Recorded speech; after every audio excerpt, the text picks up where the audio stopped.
Today, I have the great pleasure of speaking with Ryan Tansom from the company Arkona. Ryan has a wealth of experience in building business, selling business, and talking about how to create value, different type of exit, everything you need to know if you're planning one day to sell your business. Enjoy my conversation with Ryan. Hello, and welcome to a new episode of the Business of Meaning podcast. And today I'm very happy to speak with somebody who knows a lot about acquisition entrepreneurship, who knows a lot about what he calls internal growth, but who also knows a lot about podcasts, because if I'm happy to say that I've over 150 episodes, this guy is approaching the 400. So without further ado, ladies and gentlemen, the one and only Ryan Tansom from Arkona company. Ryan, thank you for taking the time. Oh, that was an awesome intro, Eric. I appreciate it, man. Yeah, it's a slog, man. You hit the 300. Yeah, the 400's almost there. I'm just stating the fact, so that's very easy with you. Bitch, I appreciate that. So I always like to ask my guests, the first thing is, how did you get to what you're doing today? What is your journey? I know you've developed business, you sold a business, you had a podcast, and so on and so forth. So what is Ryan's story? Great. Yeah, trying to prep myself to make it succinct, right? Like it's more work to make it tight. I'd say, Eric, like one of my biggest missions is to make the journey of entrepreneurship worth it to everybody.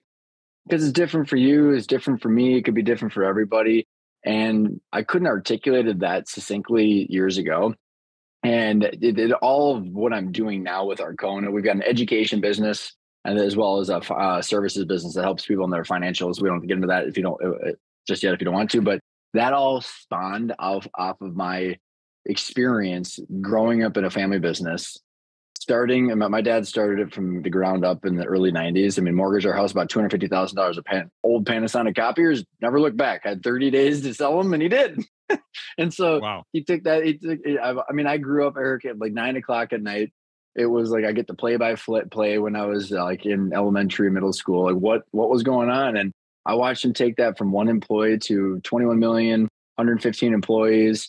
And I worked in a business my whole life, man. So like, business was my sport, still is my sport. And what happened was, and I'll kind of just give an overarching brush stroke of this, and then we can pull the thread if you want. But he was very distant from the company while I was going through college. And 09 hits, I joined full time. My dad had been very distant. There was a bunch of cash flow in that industry. The copier managed print for a long time. Sitting in the bank in the CPA meeting at the end of December in 09, and we lost $940,000.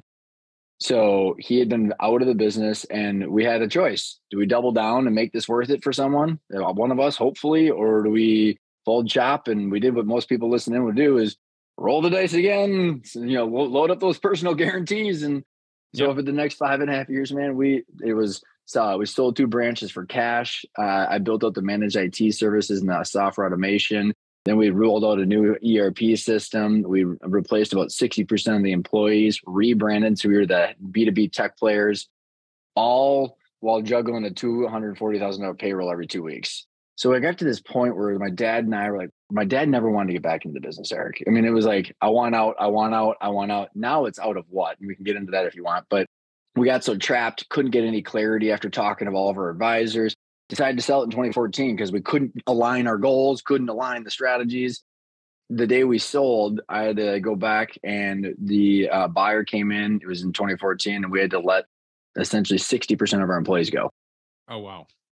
Very emotionally charged day, paid an insane amount of taxes and debt. And then we're like, what the heck was that? And so honestly, this whole like when you say like, what is this? What's my story? I want to help make it worth it. Whatever it is, whether it's lifestyle or money or value growth or income or whatever the heck it is, if you align with what you want and clarify it and then back into it, it's pretty much possible as an entrepreneur to get what you want. But you got to think about it. My dad and I didn't have any clue what we wanted. Make me think what you're saying about the main difference when it comes to entrepreneurship for me between my country of birth, Belgium, and the United States is, first of all, to be an entrepreneur in Belgium, really, the media, the environment, people are not supportive at all. Isn't that The crazy? contrary. And here it's beautiful. It's like being an entrepreneur is the only thing worth it in life. And What, don't get you me lost wrong. $1 million? You're Right. christened into Yeah. the society. So I love it, obviously. And you just gave a perfect example. First of all, it's not for everyone. And second of all, it's a roller coaster. And if you're not ready to take that roller coaster, that being an entrepreneur, it's not the ultimate goal in life. There's other things to do as well. Now, having said that, you always look at people selling their company and say, oh, they're great, it's wonderful. It's what I call another success story, overnight success story that took 10 years in the making. 100%. And I'll even pull that thread a little bit further, Eric, because my podcast, the original title of the podcast for the first 4 years was Life After Business. Huh. And you know what's so funny is everybody, the news, the media, and all the conversations at the trade shows and the conferences is all about that one event, the flash in the frying pan. And then you know what happens? Hundreds of interviews and entrepreneurs on my show, miserable, depressed, and regretting the fact that they sold, even though they're worth $100 million, $1 million, or $1 billion. It didn't matter. Absolutely. It was like someone sold my identity, my purpose, my vehicle of impact. And so it's just not about the money. And so, like you said, like we have this flash in the frying pan that everybody thinks happened overnight and that everybody's happy afterwards. And it's literally just like getting one income statement for 1 month out of the entire history of the company. What does it tell us? Nothing. Yeah. At all. You know, I went, and we both in the EO Entrepreneurs Organization, and I went to my EO Deal Exchange conference last year, where you had people looking at selling their company, investing in company, or acquiring a company like me. Very interesting, amazing conference. But the point I wanted to make is the keynote speaker, the first one in the first evening. He told a story. He sold his company for 9 figures. Very impressive. And he told us that for the next 3 years, he was depressed because there was nothing left. Who was it that spoke? Curious. Greg Slamovsky. Okay. I interviewed a Bobby Martin. I mean, honestly, like Eric, there's hundreds of these stories, but Bobby Martin, he sold his company for a bunch of money. He was so depressed for 9 years. He saw a therapist. He said he grew his hair out into a ponytail and he traveled the world just lost. And like, yeah, man, like it's a psychological thing that is like, I had one guy on my podcast, Eric, say that when he sold, it felt like someone surgically removed a part of him. Visceral description right there. And I know it sounds crazy if you're listening to this and thinking, oh my God, what would I do with that so much money? And how could they be depressed? But it's the most common thread that I'm hearing for anybody who sold a company is the following year. It's kind of, they don't know exactly where to go. And I had that experience myself in 2009, which was great. And it was kind of weird. But going back to what you do and your experience, what would you say to somebody who comes to you and said, I want to sell my company in 5 years? Okay, so I'm going to twist that, how you said that a little bit, because I get these calls, dozens of them every week. And people usually word it like this, Eric. Ryan, I want out. Or I want out in 3 years. I mean, so you can throw in the timeline on it. And Eric, for years, I'd try and like help them unpack that, now, and this is part of our material that we teach. Eric, what do you want out of? Your job or your asset? And people then usually go, they cock their head a little bit and like, what do you mean? Brilliant question. Yeah. Because then I'll follow up with, normally people don't call me up. They don't call me up and say, Ryan, I really want out of my mailbox money. I've been on my boat all summer and I just don't need my mailbox money anymore. Can you go ahead and sell my asset for me? It's usually, Ryan, I'm sick of employees, interest rates, supply chain issues, real estate issues, work from home issues. Get me out of this. That's your job. You're a CEO or whatever that is. All of those are all just duties associated with the role of a CEO or GM or whatever title you want to put to it. What are we trying to get out of here? The asset or the job? Or like, I can't back into any plan unless someone articulates it well for me. Yeah, it's a brilliant question. Absolutely brilliant question. When they answer that question, my advice to people like that is when they define, obviously, the goal is but what's your number? And most of the time, I'm very surprised. People don't know. Mhm. They don't know their number. And they said, okay, so when will you know that you crossed the line? So Well, and we can talk about the problems with it too. And again, the 5 intentional growth principles, I'll kind of, we don't have to go into them a ton right now, Eric, but I just want to tee it up. Like the 10-year journey that I've been on, mhm, it's truly because of my background of like not being a very good student.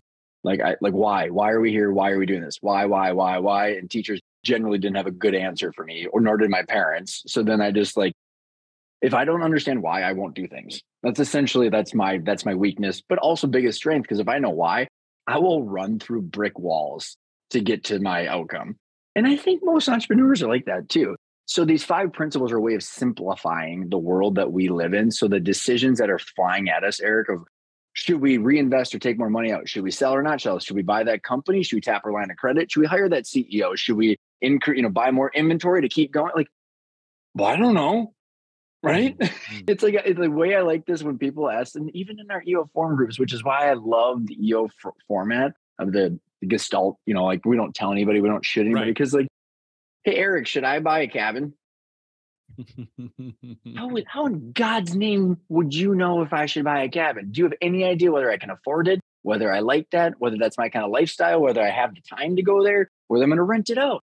But then we as entrepreneurs expect other people just to know.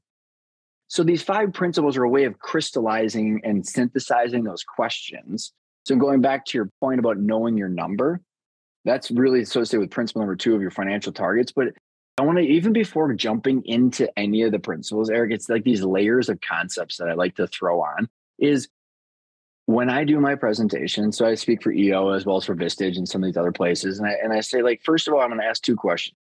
Raise your hand if you know if what you're doing is worth it. Just let everybody sit in it. Because really most hands don't go up. All that means is they don't even know if what they're doing is worth it. Because like you can raise your hand and say, I know it's not worth it. That's okay. Or I know it's worth it. But like to not even know what you're doing every day is worth it is crazy to me. Then I followed up with a second question is, what's your goal? Kind of going into your number part. And I usually get 20 million, 25 million, or 10 million. And you're already laughing, right? It's usually revenue. And then I'm like, I had a $21 million business that lost $940,000. And if we would have sold, we would have owed the bank money. I think that revenue is not really a good indicator of made it. Nope. So then I going to directly answer your question, Eric, is I challenge people to say, what is the target equity Mhm. value of the business that you want at a point in time, regardless of whether you want to sell? Because if you want to view the company and run the company like a financial asset, you want it to grow in value. What's just like private equity essentially is we put a peg into the future. Because if we said, okay, it's 2023, at the end of 2025, Eric, you wanted a normalized EBITDA of $2 million. We can back into that with all 3 of your financial statements Yep. and know exactly what you need to do. And you might be able to afford a CEO halfway through that journey.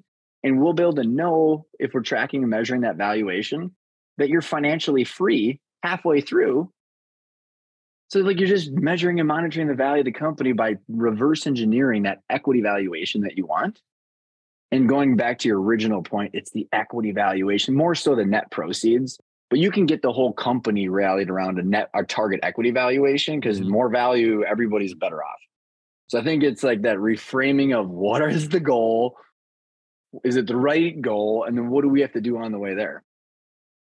First of all, I think what you just said absolutely brilliant. But second, when I ask you a question and you twisted it up, you remind me of Henry Kissinger, who always saying to the journalist, "What kind of questions do you have for my answers?" But your answer was perfect. I appreciate that you didn't straight out call me a politician, but like, No. But so you just mentioned several things that, in one sentence, it's a lot of work for several months. First of all, is to have your dashboard and monitoring the right numbers. The second is to have a goal. The third one is to hire people and delegate. The fourth one is to make yourself absolutely not necessary in the business. And that's a lot of things, though. But you mentioned 5 principles. So what are those 5 principles? And okay, yeah, perfect. And I'll give a quick little brief overview of each of these, and then you can pull whatever thread you want, Eric. And I think the main key takeaway for the listener are these 5 principles, they go in order.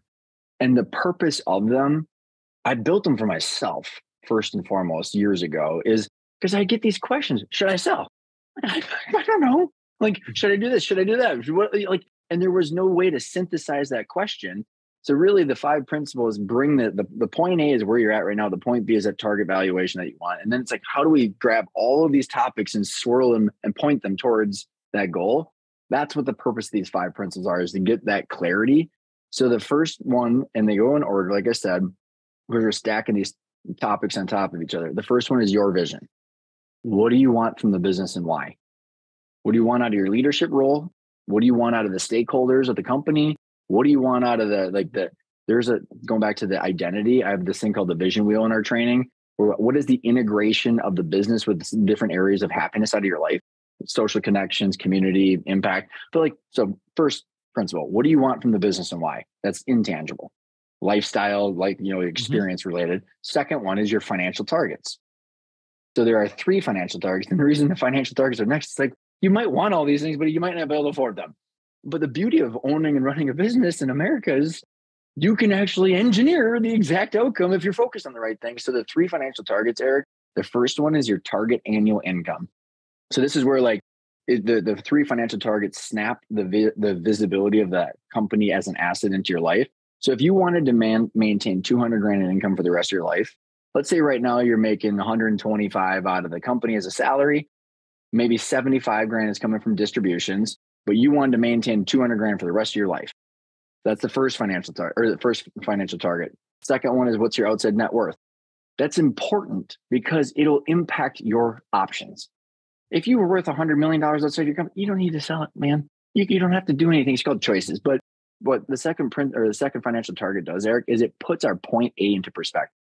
Where are we right now? The outside net worth. What gap do we have to our financial freedom number? So that second financial target puts that financial freedom number in context while we own the company, which then brings us to the third financial target, which is the equity value of the company. So now you have your target annual. It's essentially the wealth manager's framework, but all I'm doing is giving the context to say the company is probably your largest asset. Let's focus on the equity value. So those are the 3 financial targets of the target annual income, outside net worth, value of the company. Then that gives us to the third intentional growth principle, which is the exit options. So the reason that I have those third, Eric, is because now that we know what we want and why, we know what our financial targets are, we can layer those concepts, principle 1 and 2, across the 5 main exit options. So there are 5 of them. We don't cover IPOs, Eric. I know that's a 6th exit option. We don't do those. And I don't know if your audience is a ton into that, but I'm acknowledging they're there. Raising money, VC, that's just not the space that we play in. But the 5 are internal, management, family, partners. Second one is acquisition entrepreneur, aka Walker Dybel. Thank you very much, my friend. Third one is ESOPs. Fourth one is private equity. Fifth one is the strategics. Each one of those exit options, Eric, will impact principle number 1 and principle number 2 differently. They'll impact, so principle number 1, they'll impact your role, your culture, your stakeholders, your community differently. That might impact your decisions. The second, principle of the financial targets, each one of those exit options are going to impact the valuation, the deal structure, when and how you get your money, and your ability to control your legacy and role post-closing. Yep. So these 3, I'll pick up the pace now. These 3 give us the clearly identified outcome, because we've now articulated where are we going, why are we going there, what's our timeline, how is this all going to work financially and intentionally. Principle number 4 is grow value. Grow the intrinsic fundamental value of your business towards those outcomes to create the choices. You're not committing to any of those exits right now, but you might say, hey, in 3 years, if I want that $2 million in normalized EBITDA, now I'm pointed in that direction. I know why.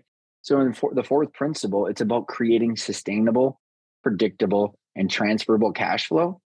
And the more sustainable, predictable, and transferable that cash flow is, the more the intrinsic value of the business. Therefore, just to said a different way, the more the multiple. So you can have a higher multiple in that EBITDA, the more transferable and predictable and sustainable that cash flow is, which is really getting the numbers as the guiding roadmap of how to make those decisions between point A and point B. Principle number 5, Eric, team of advisors. You don't have to be the expert in all this stuff. Go hire the experts, the CPA, the banker, the wealth manager, the commercial banker, the real estate, the investment banker, whatever the people are, they're the technical people. If you give them the plan of where you want to go and why, they can optimize it. The estate plan, the tax plan, the business plan, all that stuff, trade-offs between distributions, reinvestment. So you don't have to be the expert. But if you did it in the reverse, where my dad and I didn't know what we wanted, everybody was guessing, inefficient, lost money, there was leakage all over the place, and it was stressful. So the 5 principles is just about trying to say, what do you want, Eric? Where are you going? How do your decisions today get you closer or further away? Yeah, brilliant. Ryan, when you're talking about exit, one of the point I always mention to my friends that some of them I'm advising, and other we just have the discussion. One of the best exits for me is when you have a strategic buyer that really needs what you're doing, and that's something that doesn't happen overnight. So my point here is, from the moment you decide that you want to grow the company, look already at what are the potential buyers. What's your take on that? You've got me primed where I already know now what I'm going to do. I'm going to twist the yeah. Okay, Henry, go ahead. No, let me just answer your. And here's why: is because and I don't know if this is my weakness. Where when you say that the best exit, my question for you, Eric, is what does best mean for you? What are you solving for? What are your first 3 principles? If you're and this is kind of the point of the success, the exit, the things that are on fortune and whatever is you. And I don't think that this is your fault. This is a cultural thing. Correct. We gravitate towards the number because that's the only thing that we've universally, quote unquote, described as success. I did exactly what you described. I had 3 offers. One that we picked was double the value of the other ones. It came with me firing 60 employees, and I went home and cried. Not good. So if we used your definition of what is the best outcome, based on some unknown thing that we've all agreed upon, it would have been the number. And I would have essentially, I've been explaining now for 10 years my regrets, because what I wish I would have done is focused on growing the intrinsic financial value based on the cash flow valuation. Yeah. For a couple more years, I could have actually done an ESOP. We could have monetized, got my dad out of the business, put some warrants into a trust. I would have been able to control the company for the rest of my life. And he could have gotten his money while also taking distributions. That would have been my preference. I agree. But I didn't have any of the stuff that we're talking about right now. So we just made stuff up and sold the company. And for those who are listening, they don't know what ESOP is. Basically, is an employee-owned company where the employees have an interest in the result. Let's pull that through, because this is one of my favorite topics. Even though I have no vested outcome in this, if you build a business based on the cash flow valuation, Eric. So let's say it's the $2 million in normalized EBITDA, or $1 million. Let's just do easy numbers. $1 million in normalized EBITDA. You can pretty much guarantee yourself a 5 multiple with an ESOP. So that's a $5 million equity valuation.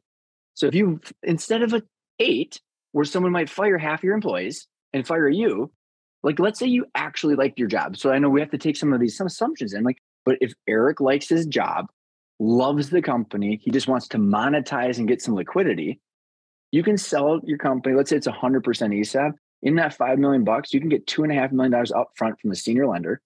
You take $2.5 million over time as a seller financing. You get mezz financing rates at 12%.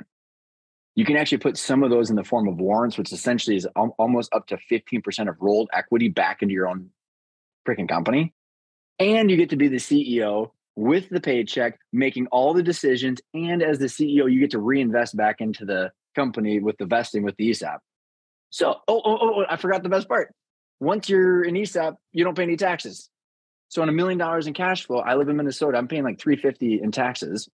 You now have $350,000 in excess cash flow to service the debt, and you have all that free cash flow to keep growing the company. Yeah, you got me until you say Minnesota, because I live in Florida. So I got 9.5 or 9.85% state taxes, which is a big deal. Yeah, and I was more talking about the outside temperature. And as an aside, it's snowing right now, dude. as an aside, I had a conference with MPI at in Minneapolis in the summer, and my friend Melvin Tenen, who's the head of the convention bureau, we were talking, and I look at all the bridges between the building, and I said, Melvin, what's up with all those bridges? So he looked at me, he goes, first time in Minneapolis? I said, I get it. It's for the winter. But no, going back to what you say, I think that's very important as well to know about your values. And to your point, is not only the number. Obviously, money is important, but it's not only that. And if you can protect the people with whom you've been building the company, I don't know if you saw recently, and I don't want to, I had put on the blame on him, but it's just to show that I'm totally not aligned with the values of some people. There's a tweet from Kevin O'Leary, Mr. Wonderful. I think I know which one you're talking about. Where just, sacrifice your whole life till you're 45 or something like that. Yeah, burn everything to the ground. His thing was, I'm going to try to find it, but it's basically, you don't care if your mother hates you or what happened. It's all about success, success, success. And no, well, for him, obviously it is. For me, it's not. And so to your point, first of all, know yourself and know your values and what you want to do exiting the company. And it's so true, Eric. And like, kind of, it sounds like you've got a lot of the same guiding principles in your life. Like, I never want to tell someone what to do. Like, what is it my right to tell anybody what to do? So like, when you've been asking the questions like, should I exit? How this? It's like all you, as you see, how I actually reframe it is, I don't know, man or gal, like what's important to you? Like, how am I supposed to know how to give you any kind of guidance if I don't know what's important to you? Because like, if someone, so like, here's how, like in our services, Eric, right? Like, and even in the services, like, training is just education, right? We're just kind of using case studies, but in our services, like, we'll never tell anybody what to do. It's like, hey, like, for example, hey, should I hire this person, then give them some equity? Like, well, let's back into how, like, this, I hear that all the time. I found this person at a conference and like, they were going to solve all my problems and I should give them 10% equity because then they can come on. I'm like, okay, so let's use that old example that we were talking about. Let's say, Eric, you said to me, you wanted $1 million in normalized EBITDA at the end of 2025, and you wanted a $5 million equity valuation. If you just gave away 20% of your business, you just gave $1 million away. So now I think we should not give anything away ever, by the way, even to my daughters who are amazing. I want them to earn it. So like, if you said to me, hey, should I hire this person and give them 20% equity? I'd say, Eric, you told me your goal was $1 million in normalized EBITDA in 2025 for $5 million valuation so you can do an ESOP. If we do this, well, actually not if you do this, you will be short.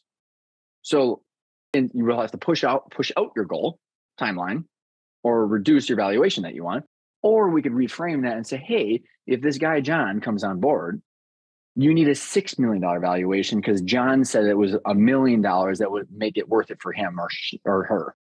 So then now we have a new equity target. And the whole point of this is it's accretive.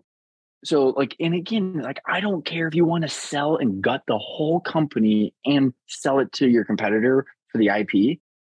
If that was your goal, I want you to get your goal. Mm-hmm. I don't want you to be upset that you didn't get your goal, but like, so like, it's really truly helping people think through that. And then like, hey, here are the trade-offs. You sell to a third party and this happens, they're going to fire everybody. Like, and you know what's so last point, and then I'll teach you is, I said to this guy, he was on one of our coaching calls. I was like, he's like, I think I want to sell to a third party and all this. I'm like, like, I want to maximize purchase price. I'm like, his name was Todd. I'm like, Todd, if I bought your business right now, and it was definitely not worth this, but if I wrote you a check for $20 million right now and shut the whole thing down, fired everybody and took your logo and burned it in a trash can, all your business cards, and shut down the domain, what do you think about that? You know what his response was? That's all he did was grunt. And I was like, there's kind of your answer, buddy. Like, I don't care, but like, you just made a weird noise that did not sound enjoyable. Yeah, totally. I was looking and found this tweet from. What is it? Let me hear it. You may lose your wife, you may lose your dog, your mother may hate you. None of those things matter. What matters is that you achieve success and become free. Then you can do whatever you like. And I'm thinking, gosh, I hope that the next generation is not aligned with that. And because 12 million view on this tweet. And I was like, And do seriously? you think those 12 million, or it'd be super fascinating to poll our culture, Eric, because like, are they looking at it like a car crash? Like I kind of am. Like that's kind of like you pulled it up because Yeah. it's like, wow, that's a car crash where you kind of like you don't want to look, but you kind of look, and then you're just like, what the Yeah. heck? Because like, first of all, like I couldn't disagree with that anymore. I mean, like I have completely engineered my own life to not have that happen. Because Yep. my parents are Totally. divorced. My dad worked 18 hours a day and it's not his fault, not her fault. And like, I can probably tell you what he would say. It wasn't worth it. Yeah. Ryan, I can listen to you for hours and your energy, your content. I love everything about it. I'd like to finish today conversation with what's the situation in the marketplace with M&A, with potential acquisition, whether you're looking at selling or acquiring a business.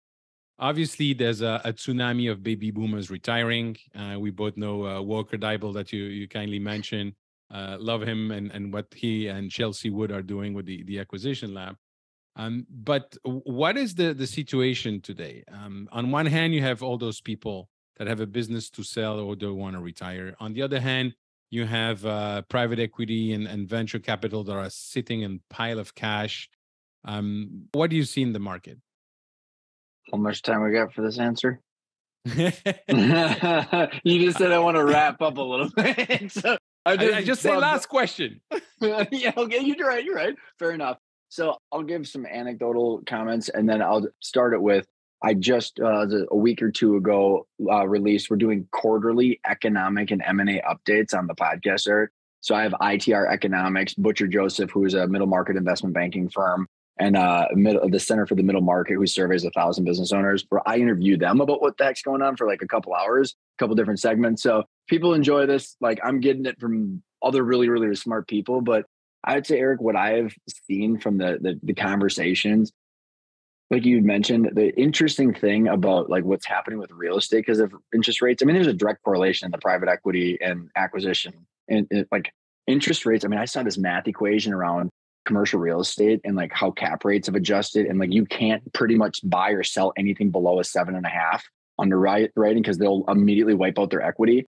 Same stuff's going on with businesses right now. So like the interesting part of what I've seen is the activity hasn't dried up that much because private equity raised $1 trillion to almost $1.5 trillion. They have the committed capital. They're charging their investors 2% to manage that money and haven't bought anything yet. Yep. So I personally would hate to be a PE firm right now because like I can't even imagine the new models that they're all building because they have to go and reassess how they're going to buy these companies, how they're going to do that debt to equity structure, because they're still mandated with a fiduciary obligation to get to the 20 whatever percent return that they promise their investors. Yeah. And that just sounds hard. And I don't envy them for the various situations they're in. So they've got this money. And if you actually take these numbers, Eric and I have gone down this rabbit hole way farther than I should, but like you take and say, okay, let's say it's 1 trillion. Let's go conservative a little bit. $1 trillion in equity. Technically, let's say you put that as 20% down. You're now talking, was that $8 trillion in enterprise value of companies you could buy. Okay. Now you see, we start to put some framework around this. So now I'm going to get into the US Census Bureau information.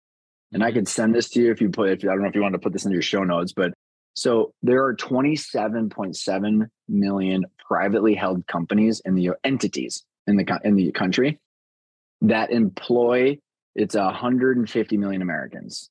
It's essentially over half of the workforce is the privately held entrepreneur space. 21 million of those companies, 21.7 million of those companies, entities, Eric, have 0 employees.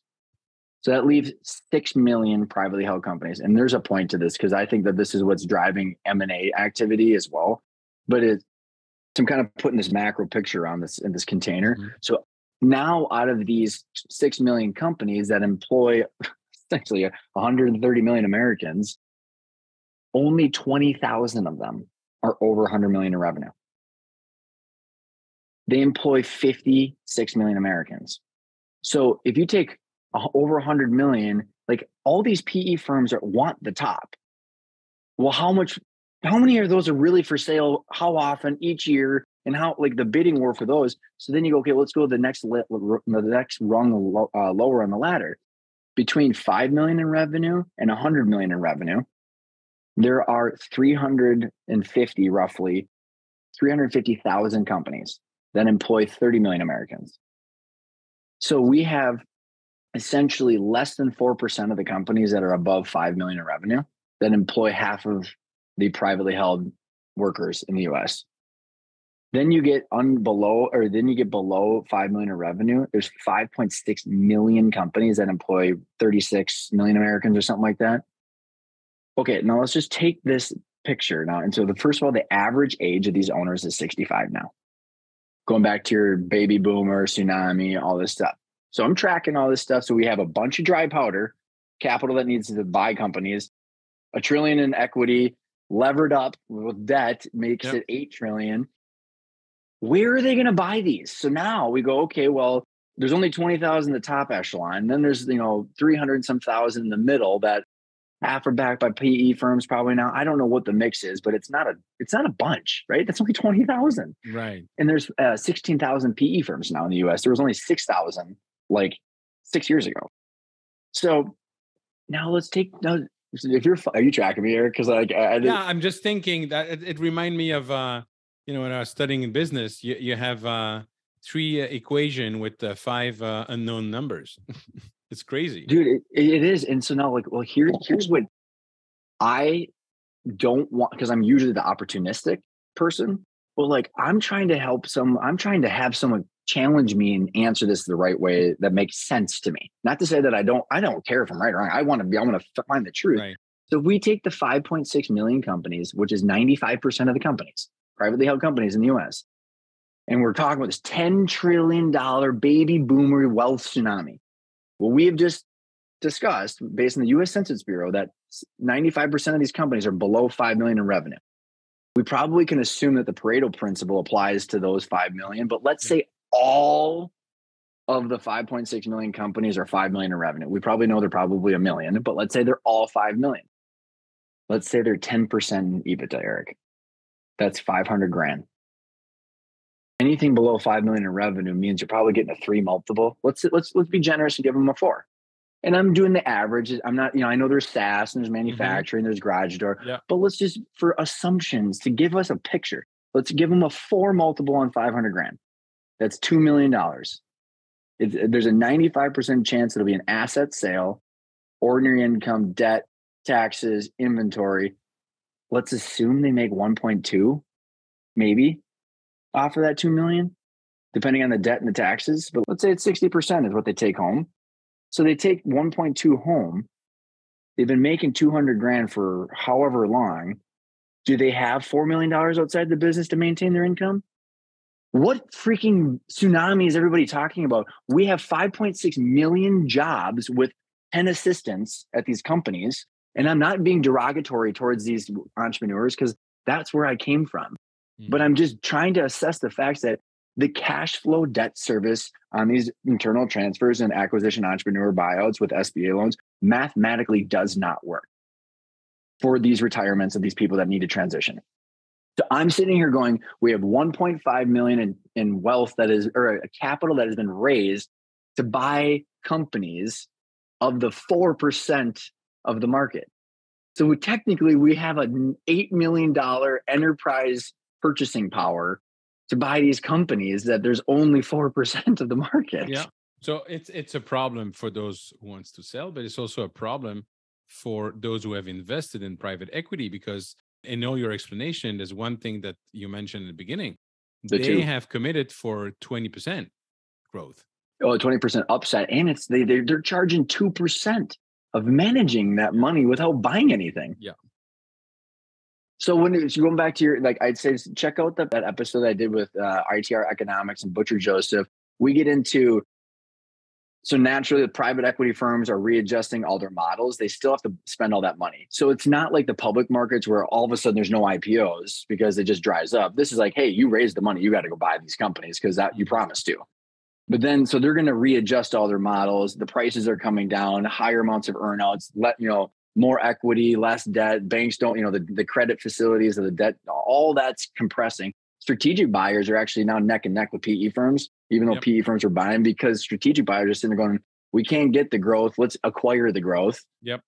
But then everybody's staying at the top 5%. So people like you, Eric, you're talking about the acquisition entrepreneur, the people that want to go buy companies and take these companies over, there's an enormous opportunity. Absolutely. There's an enormous opportunity for the people that get this to grow value and monetize it when they want to exit. There's a great opportunity for people that want to go in and buy these companies for the people that don't get it.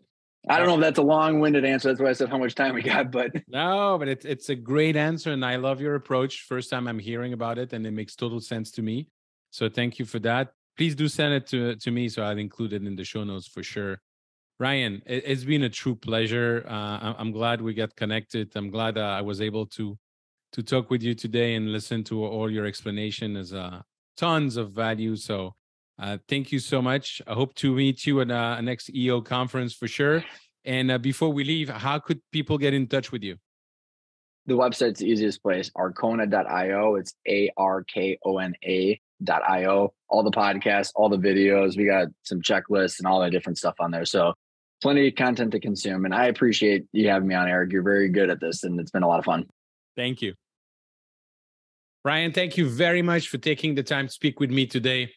Love the way you think, different insight that you brought, and also the point of view about what's going on today. And there's never been a better time to be an acquisition entrepreneur. So thank you for that.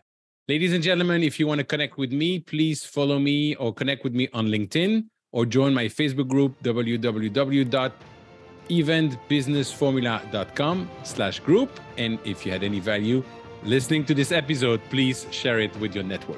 Thank you. Bye-bye.